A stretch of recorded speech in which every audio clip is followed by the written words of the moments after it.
Assalamualaikum warahmatullahi wabarakatuh. Kami dari kelompok 3. Sebelumnya perkenalkan, nama saya Yoga Saputra, absen 34. Saya Adrian Tabaran, absen 1. Saya Ramiza Leandira, absen 23. Saya Safitri Nur Aisyah, absen 28. Saya Kayla Hanera Sakina, absen 15. Saya juga Sabida Gunanya, absen 9. Kami akan melakukan penelitian sejarah di Langgar Bubra.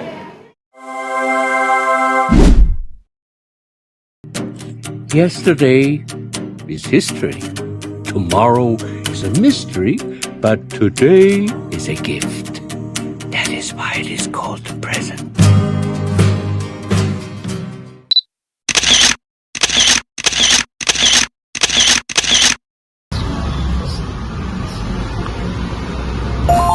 Assalamualaikum warahmatullahi wabarakatuh. Perkenalkan, nama saya Ramiza Leandira dari SMA 1 Kudus kelas 10 M4.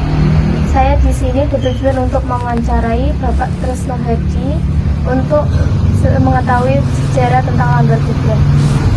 Boleh tanya langsung? Ya. Apa sejarah pendirian Langgar Bubra, dan termasuk asal usul namanya dan siapa pendirinya? Ya, terima kasih pertanyaannya. Ini saya jawab ya. Apa yang saya tahu, yang saya pernah baca dari salah satu sumber ya. Mungkin ada beberapa sumber, namun saya ambil salah satu sumber mungkin yang agak mirip-mirip dengan ini. Yang pertama, Langgar Bubra itu dulunya ya, yang pernah saya baca itu memang tempat peribadatan umat Hindu sebelumnya. Kenapa waktu itu umat Hindu yang beribadah di sini?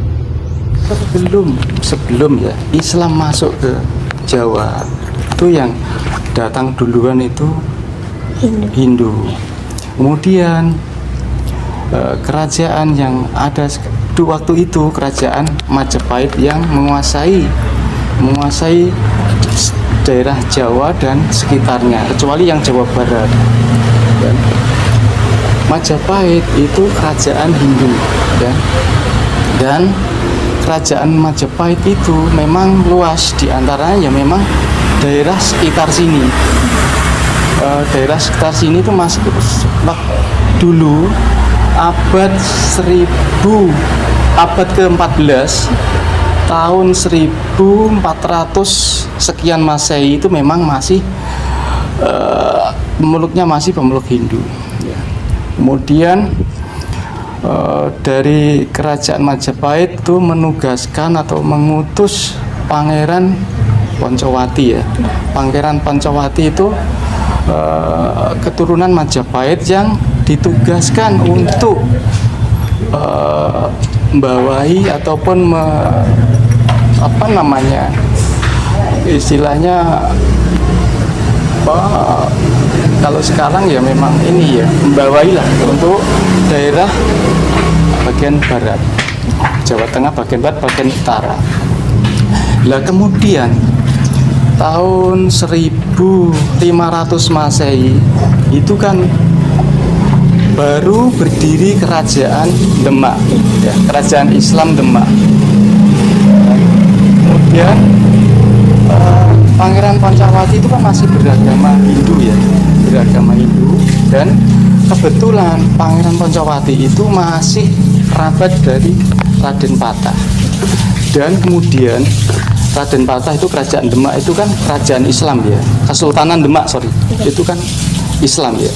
Kemudian Kesultanan Demak, kerajaan Islam itu berusaha untuk menyebarkan Islam ke seluruh Nusantara, termasuk di daerah ini dulu belum Kudus. Setelah itu, setelah berdialog sebelum kerajaan Demak itu mengutus Senopati yang waktu itu Syekh Japar Sotik ataupun Mbah Sunan Kudus itu adalah senopatinya Demak ya. Kemudian ditugasi untuk menciarkan Islam di daerah sekitar Demak. Kemudian ini berusaha Pangeran Poncowati yang sebelumnya memeluk agama Hindu itu diajak untuk meluk Islam.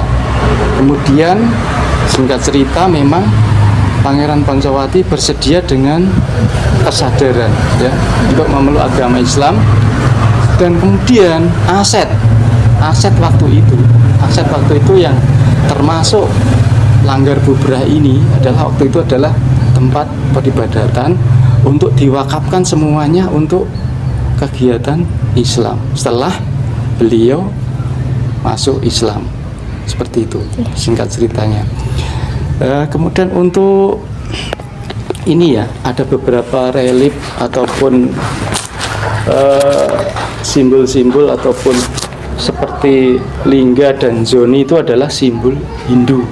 Terbukti memang terkonfirmasi itu memang simbol Hindu. Artinya apa? Untuk kesuburan dan kemakmuran. Itu seperti itu. Simbol dari kesuburan dan kemakmuran bagi umat Hindu. Itu termasuk aset ini termasuk diwakafkan semua. Ada beberapa aset yang diwakafkan ke Mbah Japar Sodik Mbah Sunan Kudus itu dengan ikhlas, dengan rela hati.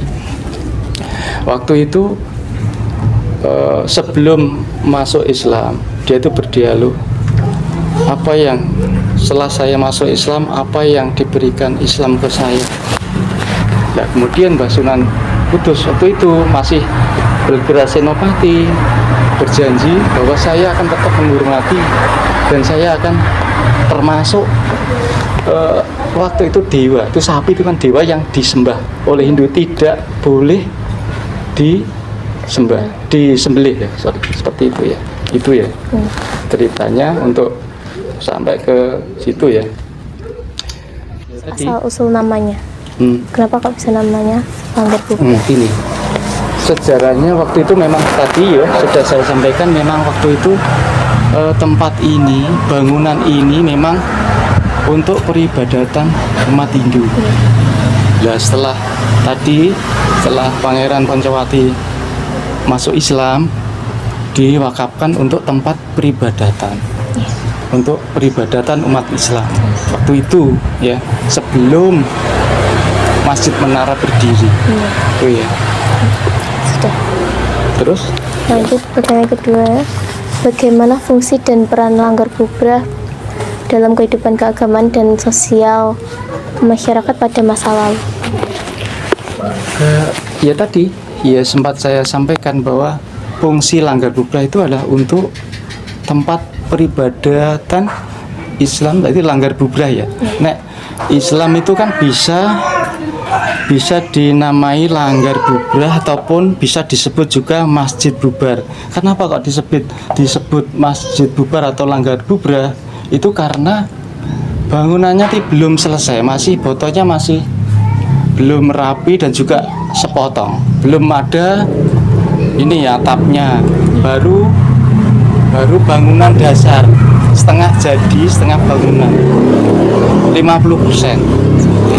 Kenapa disebut Langgar Bubrah ataupun Sigit Bubar ataupun Masjid Bubar, seperti itu ya. Alasannya begitu ya? Iya.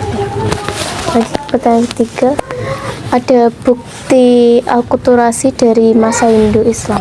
Ya, bukti akulturasinya dari Hindu memang ini simbol Hindu ya. Ini lingga dan yoni itu memang simbol dari Hindu ya. Itu juga ini tempat pemujaan tempat Hindu, seperti itu ya. Nah, akulturasinya umat Islam memang saya terus terang setelahnya memang dipakai untuk ini ya, untuk kegiatan peribadatan Islam, seperti itu. Sudah. Bagaimana kondisi arsitektur Langgar Bubrah pada saat ini? Tetap kondisinya saat ini masih kondisi kuat ya, kuat, tidak ada perubahan apa-apa, dan memang tidak dirubah dan tidak boleh dirubah, sesuai dengan aslinya dari dulu. Cuma bisa dirawat dan tidak merubah dari letak maupun bentuk ini ya.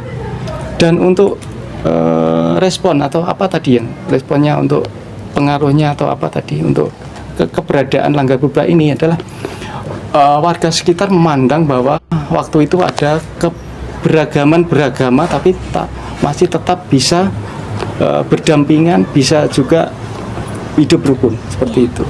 Toleransinya sangat kuat waktu itu. Lanjut soal terakhir, apa pandangan masyarakat terhadap Langgar Bubrah sekarang? Pandangan masyarakat memang Langgar Bubrah itu ya sebagai simbol sejarah keberadaban dari Hindu ke Islam, perjalanan Hindu ke Islam. Kenapa kok dianggap orang menganggap diarani ya itu bubar atau bubrah? Karena namanya langgar itu kan memang ada atapnya ya. Berhubung ini belum sampai atap ya kan, memang waktu itu belum jadi ya. Nah, untuk kategori musola memang belum, atau langgar memang belum jadi.